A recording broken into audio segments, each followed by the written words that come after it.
Now, let's go back to our text. We've typed in gateway. I want to double click on it. And if you double click in this text window, in this source, underneath source text, where the name of the font is, you can just, it'll select the name of the font you already have in there, and you can just start typing in the name of the one you want.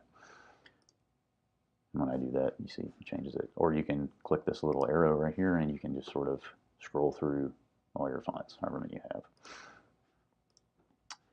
But Bellamy is the one we want, and we want it to be at a size of 200. And you're just, you know, sometimes you're just going to use your judgment there, right? So, oh, I'm going to change it to 100, which is too small. I'll put about 160. Okay. And you know, you're just trying to make this look nice. Okay. There's not, it needs to be legible, make it look nice. So I don't have any set guidelines for you. It just needs to be big enough that folks can read it. Then it kind of fills in the space there in the open part of the screen. And then it doesn't cover up Sean's face. Okay. So let's go ahead and grab our text tool again, click on this track here, click in the window, and we're going to type in girlfriends. Okay. Now, one of the things you got to be careful of if you're ever wanting to edit text is that sometimes I will put them, like if I'm doing something like this, I can put two text, here I'll show you, I can put two text boxes in the same clip essentially. So if I do this, if I've got that selected and I go type in something else, which actually, I mean, in the long run makes things a little easier. Actually looks like good placement there. But I want to make it a little bigger. Now see, there, I just showed you the issue. If you put them in the same clip, you got to be careful. You got to go over here and look. You see this? That's the one I just edited. It says gateway. It says text, and then in parentheses it shows you what the text is that you actually typed in on the screen. So you got to make sure you have the one selected that you want to edit, which is this one. Right? So that's when it gets a little bit tricky. If you do them in separate clips, it's really easy to tell which one you're editing. I mean, you would think that when you click on it, that it takes you to that one when you go to edit the size or whatever, but sometimes it doesn't. Okay, most of the time it doesn't. See, I click on this one, it didn't move, it's still here. So I got to remember that, okay? I was going to make this one a little bit bigger. And I want to move it a little bit, so I'm going to come down here to my tools, get the selection tool, and since I had the text selected already, it's still selected. And I just click on it and I want to drag it. I want to put it like right here. That looks good. Okay. And so there you go. That's a really easy way to do that. Now, and you just, like I said, you want to make it look nice. You want to have the title and the date and time of a particular event display here. Okay. So you want to put in your date and time too. So I'm just going to go, since I've already done this, just to speed things up a little bit, I'm going to go ahead and copy the rest of this. I'm just copying this text. I'm selecting it all and hitting Command C to copy it, and then I'm going to go back to my new clip here, and I'm just going to paste it in. Okay, and just kind of make things look nice. Now, the one thing you'll notice I haven't done yet, which I did do on this one, is it's got drop shadow and a stroke on it, which just helps it show up a little better on the background. So here's how you do that. Okay, you want to go over here. So I'm going to go ahead and I need to do this on the gateway one too, just to make sure that they match. I'm going to see what I've got on here on this one. I'm going to scroll down. So there's my lunch, right? And you can see what font I used and that kind of thing. But if you scroll down a little bit, here is your size, and you can change it by dragging this left or right, or you can actually double click on this and type in there, okay? Alignment, lots of other stuff, you know, spacing between lines, spacing between characters, all that kind of stuff. Right here under appearance, you see fill, you see stroke, you see shadow. All of those are checked right now. Normally only fill will be checked. It's got a 1-point stroke, so let's go so we know it's a 1-point stroke on this. Black, it's black. And so the way I'll show you that in a second. Yeah. And then the shadow, it's a drop shadow. These are all the settings for the drop shadow. And we want it to look the same, you know. You just want them all to have the same settings in one clip. And actually, I try to keep the same settings across the whole video. So just remember these settings. And you can always come back and click on another item to look at those settings and make sure they're the same from item to item. So I'm going to go in now to here, and we're going to check the stroke box, and we're going to check the shadow box. And you want to double click on your little color rectangle, and since we want it to be black, I always do white text with black letters. Sorry, I said that wrong. I always do white text with a black outline, because white text shows up the best on a video screen, okay? Because it's the brightest color there is, right? So I put my stroke on there. It's a very light stroke. You can see it better on the big screen in the worship center. And then the shadow, I want to click on that color box as well. Actually, I hadn't changed that, so I'm not going to mess with it. But I want to make sure this is at 6 and this is at 6. And that kind of gives us a nice little drop shadow. And then I want to do the same thing for, and you see I keep trying to just click on it and get it, but it doesn't take me to it over here. And then I just want to do the same thing there. Check those, change the stroke to black. And yes, 6 zeros is the hex code for black, in case you're wondering, okay? And then in our shadow, I keep doing that. I don't necessarily want to change that, but I want to make sure this is 6 and this is 6, and you want it to be 75%. You want 135 angle and 40 here, okay? And now they all look pretty much the same. So now what I want to do is I'm just going to select all those and just kind of put in a good location, okay? Now the other thing we want to do here is we want to come over here to our effects tab again, and in the search type in cross dissolve, okay? I want to add a cross dissolve to the beginning and the end of this, and that's what makes it fade in and fade out. Now these are going to be a little long. Gateway Girlfriend. See, it's kind of a slow fade. I don't want it to fade that slowly. And you can click on one and then hold down shift and click on the other, and you've selected both of them. Right click on one of them. Make sure you right click on one of those and not on this, because it will change your selection. Right? If I click here, then it's going to give me the wrong thing. So select your two transitions, right click on one and select set transition duration. And right now my settings show a number of frames. You may have yours set to audio time units, that kind of thing. I find it a little bit easier for this kind of thing to use the frame setting. And it should by default be set to that. So, and I'm just going to change that to 10 frames instead of 30. Gateway Girlfriends, join us for food, fun, and fellowship on Saturday, July 21st from 11 a.m. to 1 p.m. Now I want that to show up until she says the times, and so I'm just going to drag the end of that so that it's there. From 11 a.m. to 1 p.m. We'll enjoy a picnic-themed lunch and play bunco. Don't forget to invite a friend. Sign up today at gatewayonline.org/events. Okay, now we want to have that URL show up on the screen too. Gateway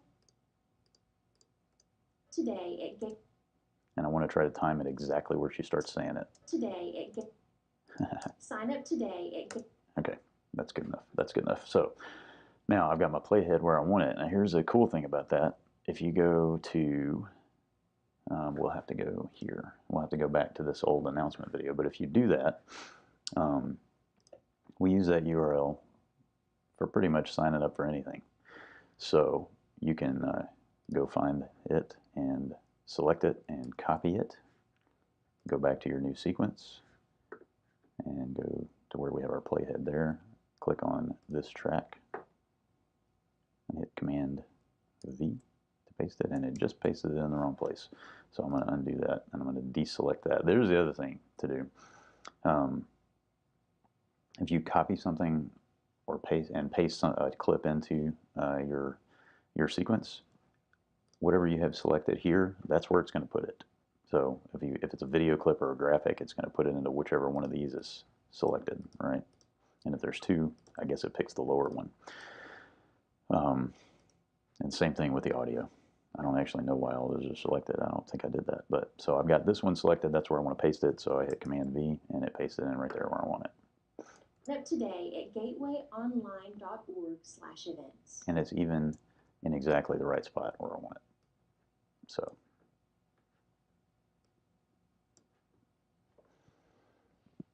And since this is, it doesn't really need to fade out at the end there, but since it's already got the cross dissolve on it, I'm not going to worry about it.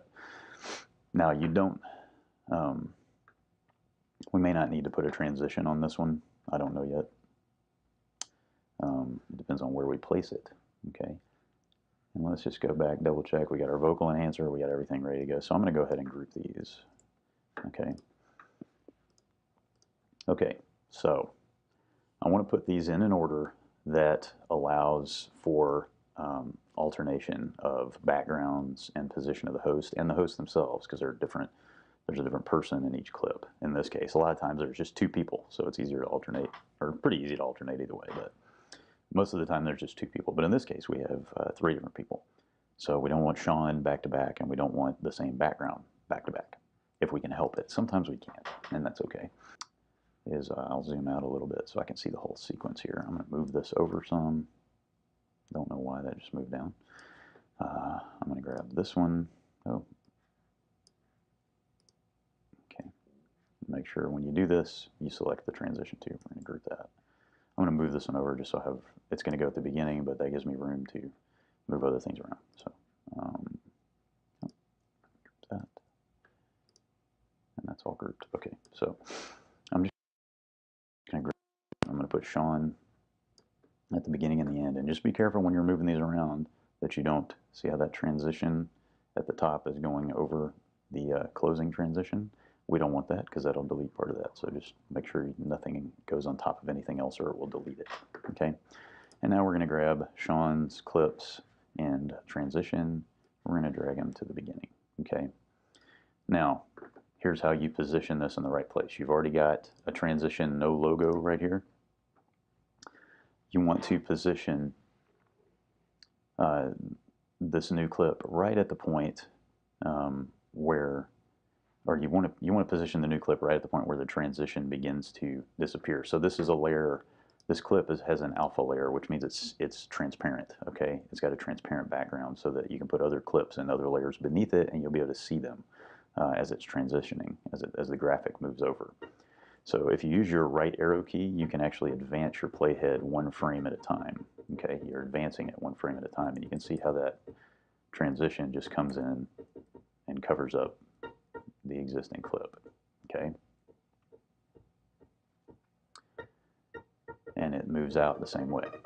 Okay, and if you hold down the arrow key, it goes faster. So what we want it to do, so right there where you see black, that means that the transition has finished moving across, and now the layer below is exposed. So we don't want there to be black there, right? We want there to be the next clip. You want to advance to the point where that just finishes, okay, which would be this frame. So you can also click the left arrow key to go back, the right arrow key to go forward. So this is the first frame in which the background, the layer behind this, is exposed. So right here, the frame before that, is where you want to position this. Okay, I'm going to go back real quick and group these again. I am going to now grab this group of clips, which includes my text and transitions and all that. Okay, and since I've got my playhead positioned right in the spot where I want this to appear, I can just grab it and drag it right up to that playhead, and it will snap to the playhead. Now if we go watch this, Each year, our see? Gateway family. Good transition, okay?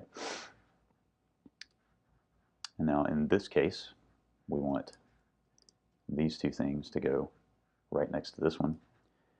So we're basically just going to drag those over, and then we're going to do the same thing here with this transition. And this one, since I moved all these together, this transition, everything's already positioned right where it needs to be there. Okay, so now we want to go grab this announcement that we created. We're going to drag it in here. We're going to find the right position. Gateway Girlfriends, join us for food, fun, and fun. See, great transition. Now, we need to grab this. We want to kind of do the same thing there. We want to find the spot right after she finishes talking. Events. So she just finished saying the word events. And you remember we did this before with the back to school drive. We placed the transition right after she finished saying the last word. This is our closing transition. And so we want to do the same thing here. Just drag it right there. .org/events.